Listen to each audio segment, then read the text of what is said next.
दोस्तों नमस्कार। मैं नाथ सुनांचली कथा कहानी और उपन्यास के संग के साथ पुनः हाजिर हूँ। दोस्तों इस समय हम लोग सुन रहे हैं उपन्यास द गाइड, जिसे लिखा है R.K. नारायण ने। दोस्तों अब तक मैं उपन्यास द गाइड के 9वें अध्याय के पहले भाग का वाचन अपने वाचन के पिछले क्रम में कर चुका हूँ। आज लीजिए सुनिए उपन्यास द गाइड के 9वें अध्याय के दूसरे भाग का वाचन मेरे अर्थात नाथ सुनांचली के स्वर में। यह बड़ी महान चीज है।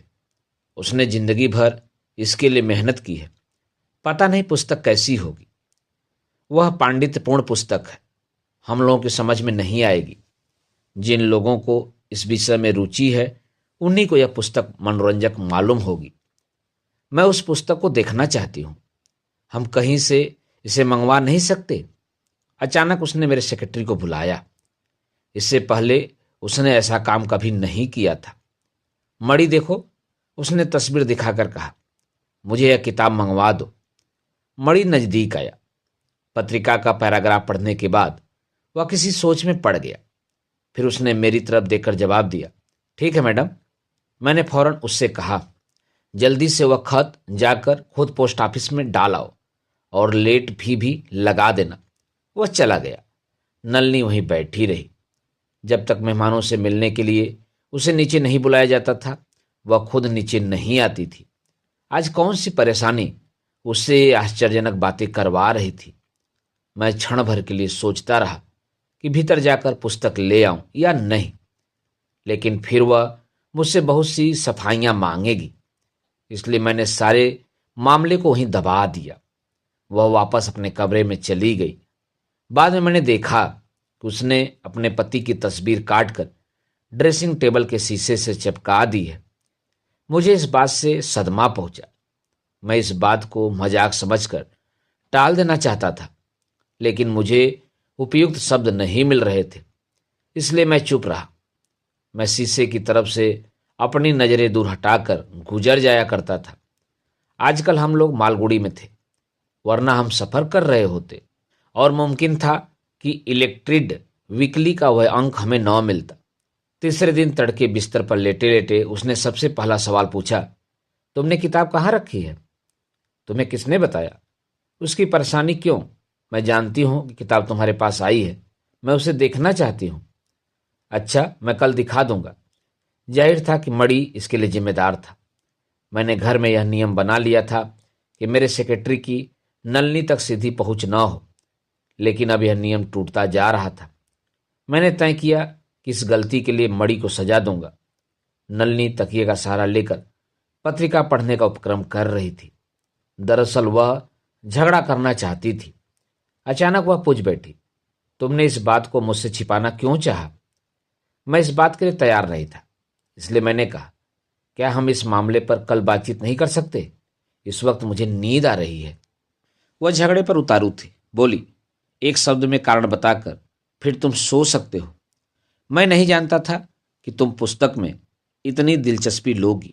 क्यों नहीं? आखिरकार तुमने मुझे बताया था कि तुम्हें उसका काम दिलचस्प नहीं मालूम होता। शायद उससे तो अब भी मैं बोर हो जाऊंगी, लेकिन उसकी जिंदगी में होने वाली हर चीज में मुझे दिलचस्पी है। मैं खुश हूं कि अब वो मशहूर हो गया, हालांकि मैं इन बातों को कतई नहीं समझती। तुम्हें अचानक वहम हो गया है कि तुम्हें उसमें दिलचस्पी है, बस इतनी सी बात है। लेकिन याद रखो, पुस्तक मुझे भेजी गई थी, तुम्हें नहीं। इसका मतलब यह तो नहीं कि तुम उसे मुझसे छिपा कर रखो। किताब मेरी है, क्या मैं उसका जो चाहूं नहीं कर सकता? बस मुझे नींद आ रही है। अगर तुम पढ़ने की बजाय सोच रही हो तो बत्ती बुझाकर सोच सकती हो। मालूम नहीं क्यों मैं बिना सोचे समझे बातें कह गया। बत्ती बुझ गई, लेकिन वह बिस्तर पर बैठी अंधेरे में रोने लगी। मैंने क्षण भर के लिए सोचा कि मुझे माफी मांगकर उसे तसल्ली देनी चाहिए, लेकिन मैंने ऐसा नहीं किया। कुछ दिनों से उसके मन में उदासी इकट्ठा हो रही थी। मेरे दखल दिए बगैर अगर वह मन का गुबार निकाल ले तो अच्छा ही है। मैंने करवट बदलकर सोने का बहाना किया। आधा घंटा गुजर गया। मैंने रोशनी जलाकर देखा, वह अभी भी धीरे धीरे रो रही थी। मैंने पूछा, तुम्हें क्या हो गया है?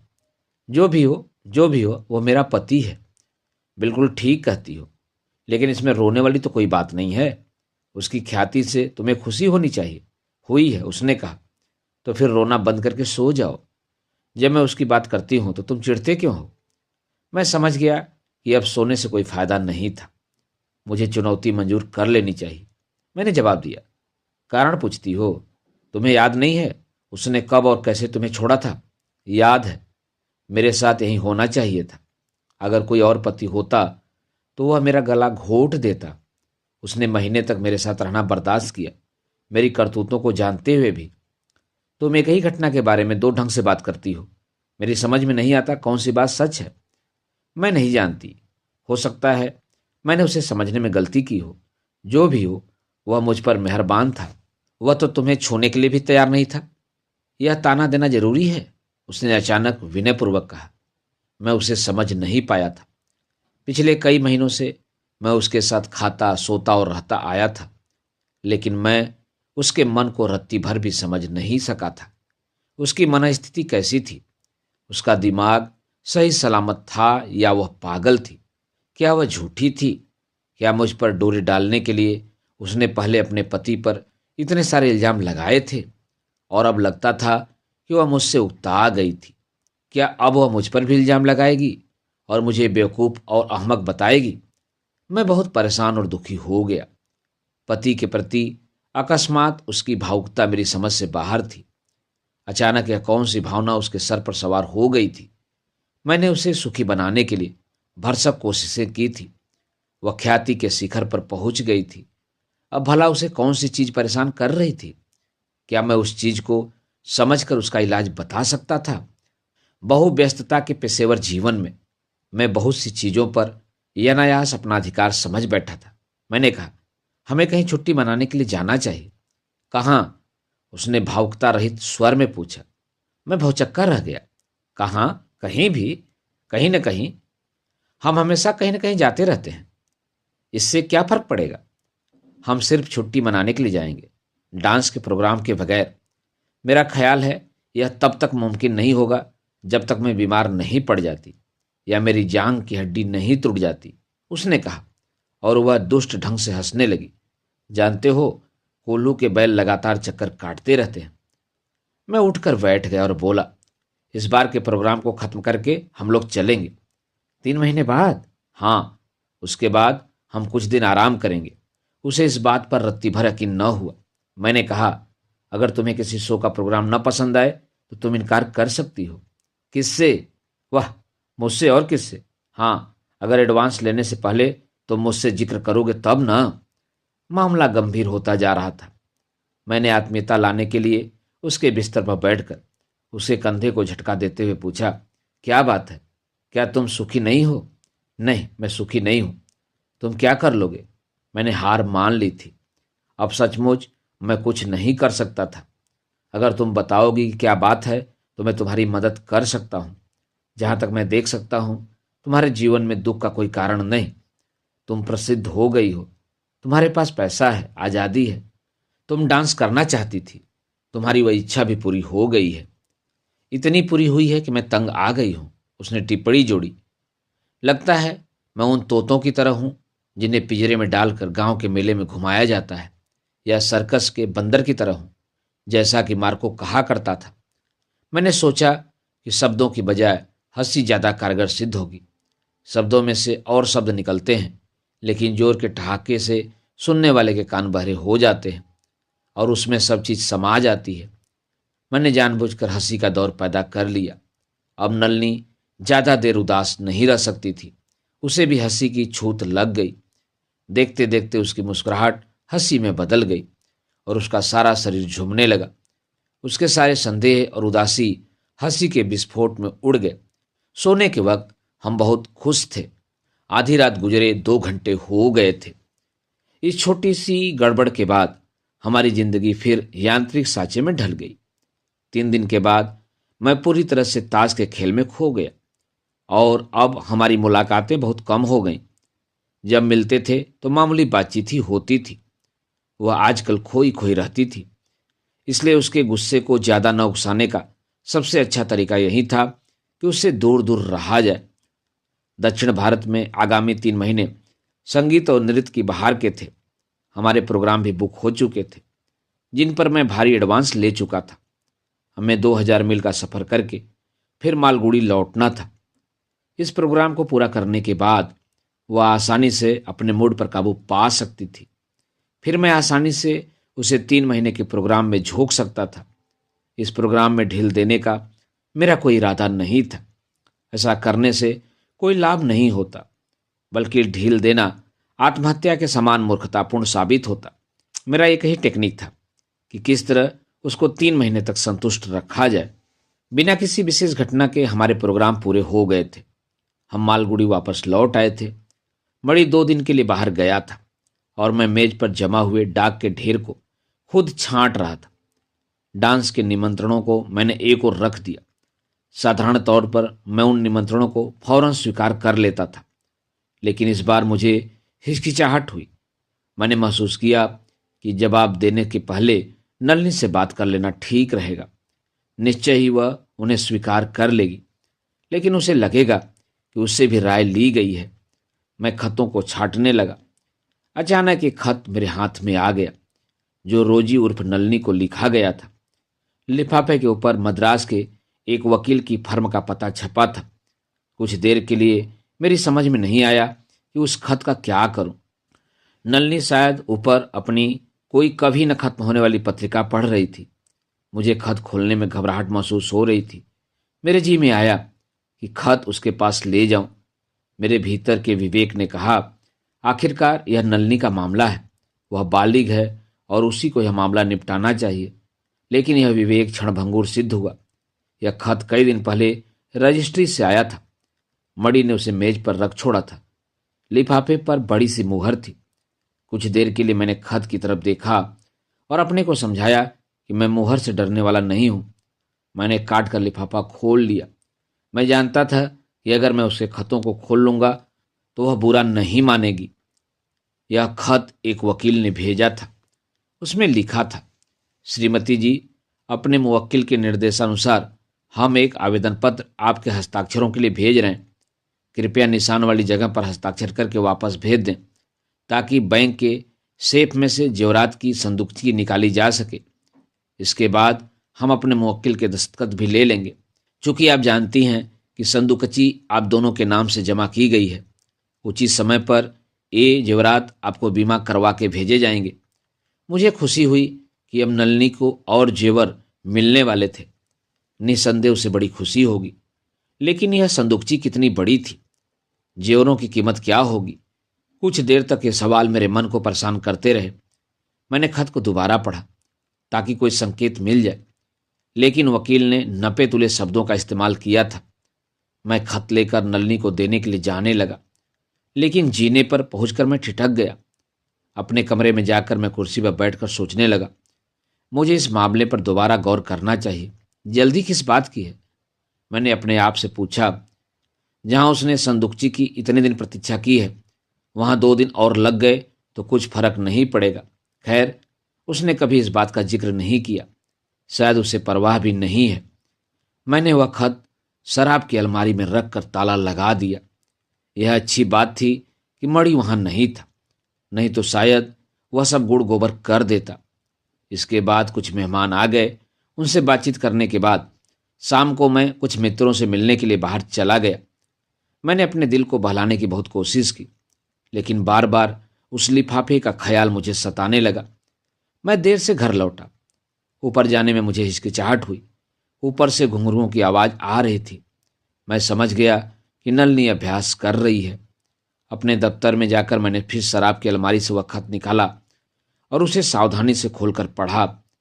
मैंने साथ में नत्थी आवेदन पत्र को भी देखा। वह छपे हुए फार्म पर था।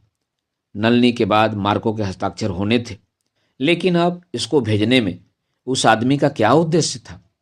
अचानक नलिनी को जेवरों की संदूकची लौटाने की उदारता का क्या मतलब था? क्या वह उसको फंसाने के लिए जाल बिछा रहा था, या फिर उसका कोई और मकसद था? उस आदमी को जितना कुछ मैंने देखा और जाना था, उससे तो यही अनुमान होता था कि उसका उद्देश्य सिर्फ अपने मामलों को सही ढंग से निपटाना मात्र था। जिस तरह उसने अपनी पुस्तक से मेरी मदद के लिए आभार प्रकट किया था। उसमें यंत्रवत ठंडे दिल से अपनी गलतियों को सुधारने की क्षमता थी। उसकी रसीदें हमेशा सही होती थी। वह शायद रोजी के गहनों के बक्स की अब जिम्मेदारी नहीं लेना चाहता था, और यह बात ठीक भी थी। रोजी के गहनों के लिए यह स्थान सबसे अधिक अनुकूल था। लेकिन संदुकची को कैसे छुड़वाया जाए? अगर रोजी ने यह खत देख लिया तो ईश्वर ही जानता है कि वह क्या कर बैठेगी। मुझे डर था कि वह इस खत को पढ़कर शांत नहीं रह सकेगी, बल्कि पूरी तरह अपना संतुलन खो बैठेगी। वह इसका बेतुका मतलब लगाकर कहेगी, देखो वह कितना नेक है। फिर वह अपने को दुखी बना लेगी और मेरे साथ झगड़ा करने के लिए तैयार हो जाएगी। आजकल किसी भी बात से झगड़ा हो सकता था। इलेक्ट्रिड वीकली में उसकी तस्वीर देखते ही वह अपने से बाहर हो गई थी। पुस्तक वाली घटना के बाद मैं बहुत सावधान हो गया था और मैंने उसे वह पुस्तक नहीं दिखाई थी। अगले दिन मैं इंतजार करता रहा कि शायद वह पुस्तक के बारे में पूछताछ करे, लेकिन उसने जिक्र तक नहीं किया। मैंने सोचा कि उस प्रसंग को वहीं पर खत्म कर देना ठीक रहेगा। मैं बहुत सतर्क रहता था, उसे हर वक्त खुश रखता था और काम में लगाए रखता था। लेकिन मैं जानता था कि हम दोनों के बीच में एक किस्म का संकोच पैदा हो गया है, इसलिए मैं बड़ी सावधानी से अपने को दूर दूर रखता था। मैं जानता था कि वक्त बीतने पर वह ठीक हो जाएगी, लेकिन मैं यह भी जानता था कि उसे वह खत दिखा देना घातक सिद्ध होगा। वह मार्को की नेकी की चर्चा करती रहेगी और कुछ नहीं करेगी, या कौन कह सकता है वह सब कुछ छोड़कर अगली ट्रेन पकड़कर मार्को के पास जा सकती है। लेकिन खत का क्या किया जाए? मैंने अपने आप से कहा, उसे विस्की की बोतल के साथ पड़ा रहने दो जब तक कि मैं उसे भूल नहीं जाता। और मैं हंस पड़ा। रात के खाने के वक्त हम पास पास बैठे मौसम, साधारण राजनीति, सब्जियों की कीमतें वगैरह पर बातें करते रहे। मैं जानबूझकर खाने पीने की बातों पर चर्चा करता रहा। बस एक दिन और बीत जाए तो सब ठीक हो जाएगा। तीसरे दिन हम फिर सफ़र के लिए रवाना हो जाएंगे। सफ़र की सरगर्मी और शोर शराबे में हम व्यक्तिगत बातों को भूल जाएंगे। खाने के बाद वह हाल के सोफे पर बैठकर पान चबाने लगी और मेज पर रखी एक पत्रिका के पन्ने उलटने के बाद ऊपर चली गई। मैंने चैन की सांस ली। हमारी जिंदगी फिर पहले जैसी होती जा रही थी। कुछ देर तक मैं दफ्तर में बैठा हिसाब किताब देखता रहा। इनकम टैक्स का खाता 15 दिनों में भेजा जाने वाला था। मैं अपने निजी बही खाते को देखकर सोच रहा था कि किस तरह खर्च का ब्यौरा तैयार किया जाए। इस रहस्यपूर्ण विषय पर कुछ देर सोचने के बाद मैं ऊपर चला गया। मुझे मालूम था कि मैंने उसे इतना वक्त दे दिया है कि वह या तो पत्रिका पढ़ सकती है या सो सकती है। बातचीत से बचने के लिए कुछ भी किया जा सकता था। आजकल खुद मुझे अपने रुख पर भरोसा नहीं था। मुझे डर था कि कहीं मैं खत वाली बात बक न डालूं।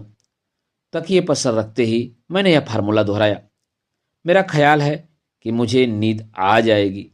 पढ़ने के बाद क्या तुम बत्ती बुझा दोगी? उसने जवाब में कुछ कहा। मैं सोचने लगा, संदुकची में भला कितने गहने होंगे? क्या यह गहने मार्को ने उसे दिए थे या मायके से मिले थे? वह भी कैसी लड़की थी, उसने कभी गहनों के बारे में नहीं सोचा। शायद वे पुराने फैशन के गहने थे, इसलिए वह इनकी परवाह नहीं करती थी। खैर, उन्हें बेचकर नकदी में बदला जा सकता है और किसी इनकम टैक्स अफसर के सपने में भी उसका ख्याल नहीं आएगा। बैंक में रखने की नौबत आई तो गहने काफ़ी भारी होंगे, लेकिन क्या पता, मार्को काफ़ी झक्की आदमी है। वह सभी किस्म की विलक्षण बातें कर सकता है। वह तो बैंक में रद्दी सा पुलिंदा भी रख सकता है, क्योंकि ऐसा करना सही है। सही है। मुझे नींद आ गई। आधी रात के बाद मेरी नींद खुल गई। नलनी खर्राटे ले रही थी। एक विचार मुझे परेशान कर रहा था। मैं देखना चाहता था कि वकील के खत में कहीं समय की तो कोई पाबंदी नहीं लगाई गई थी। मान लो मेरे खत छिपाने का कोई गंभीर परिणाम निकला तो क्या होगा? मैं फौरन नीचे जाकर उन कागजात को देखना चाहता था, लेकिन मेरे जागते ही वह भी जाग उठेगी और सवाल पूछने लगेगी। फिर क्या होगा? संदुकची सेफ में पड़ी रहेगी या वकील याद दिलाने के लिए एक और खत भेजेगा जो मेरी अनुपस्थिति में रोजी को मिल जाएगा? उसके बाद सवाल पूछे जाएंगे, सफाइयाँ मांगी जाएंगी, झगड़े होंगे। यह मामला इतना बड़ा सरदर्द बन जाएगा, यह मैं नहीं जानता था। मार्को का हर काम विलक्षण होता था और उसमें से बेहद पेचीदगियां पैदा होती थीं। ज्यों-ज्यों मैं इस बारे में सोचता गया, त्यों-त्यों यह समस्या मेरे दिमाग में भीषण रूप धारण करती गई।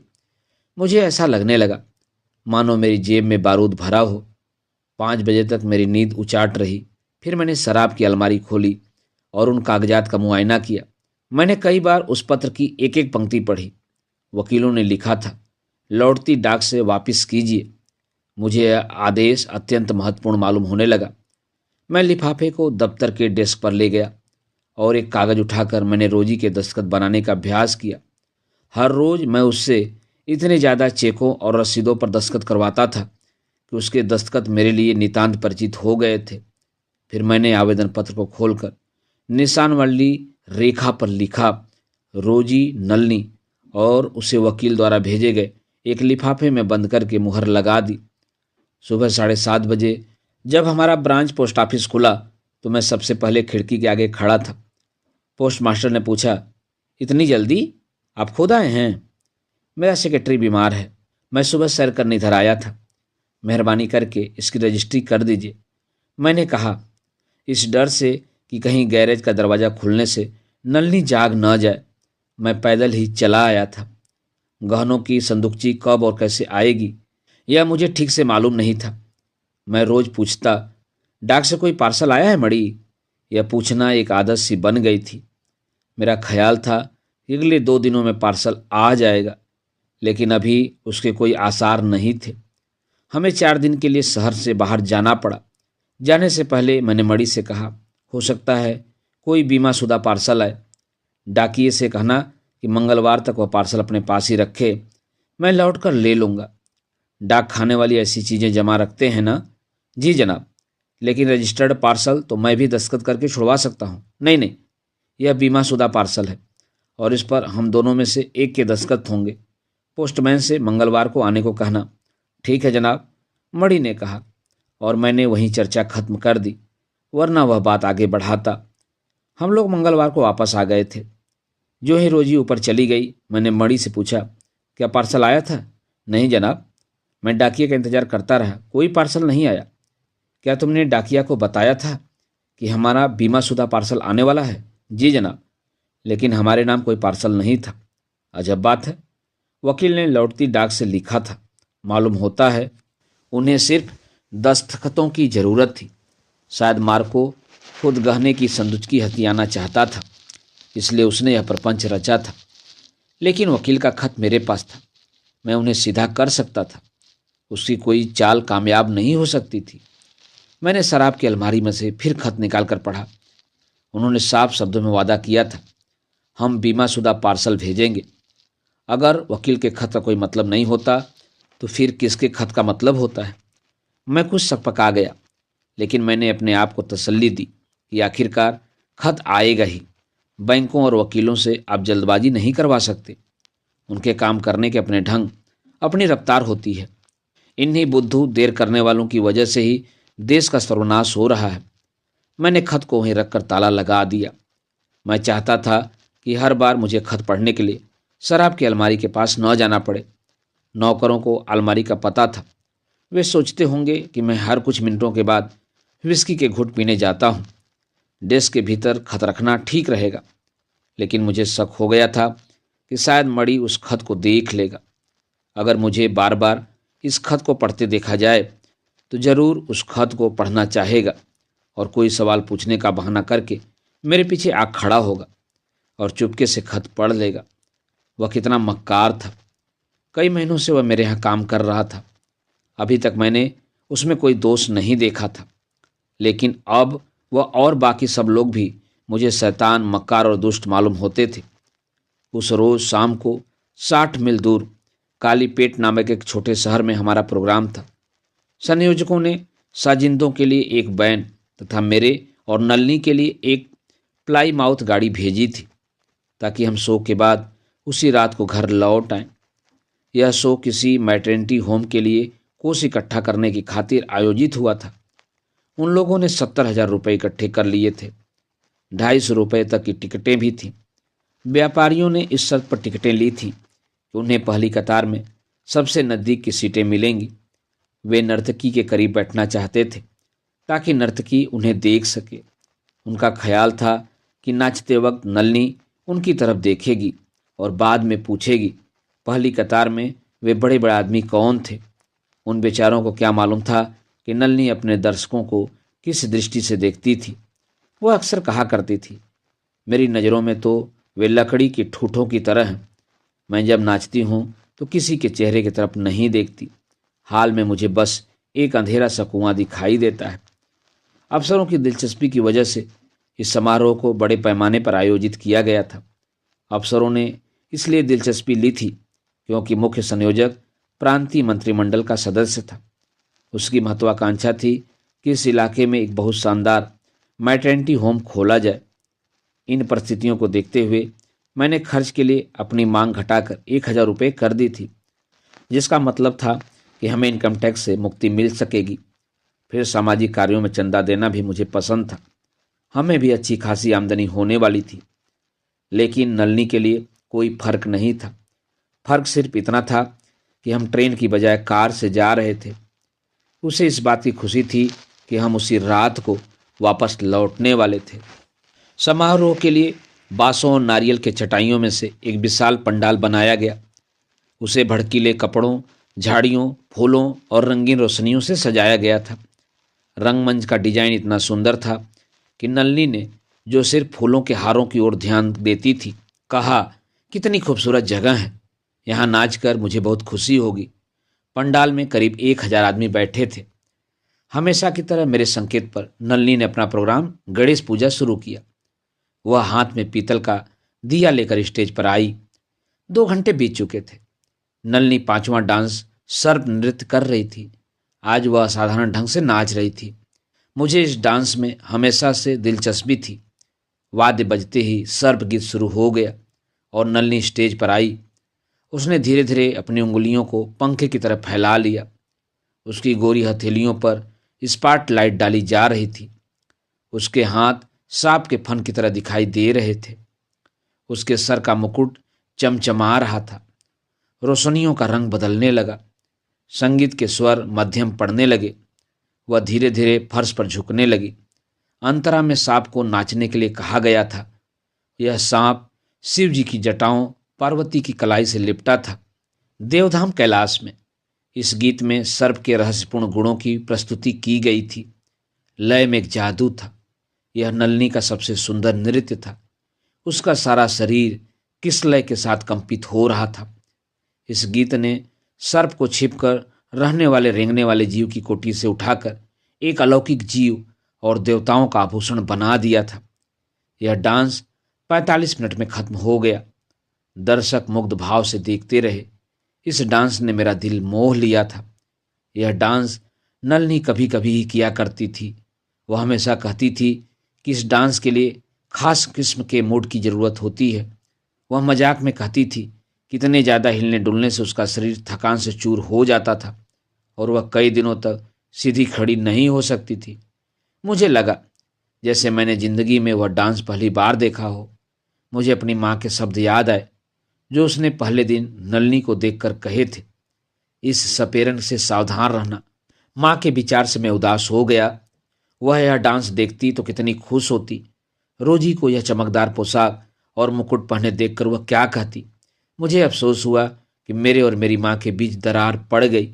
वह कभी कभी मुझे पोस्ट कार्ड भेजती थी और मैं कभी कभी उसे छोटी मोटी रकम भेज दिया करता था और साथ में 2 पंक्तियाँ लिख भेजता था कि मैं खैरियत से हूँ।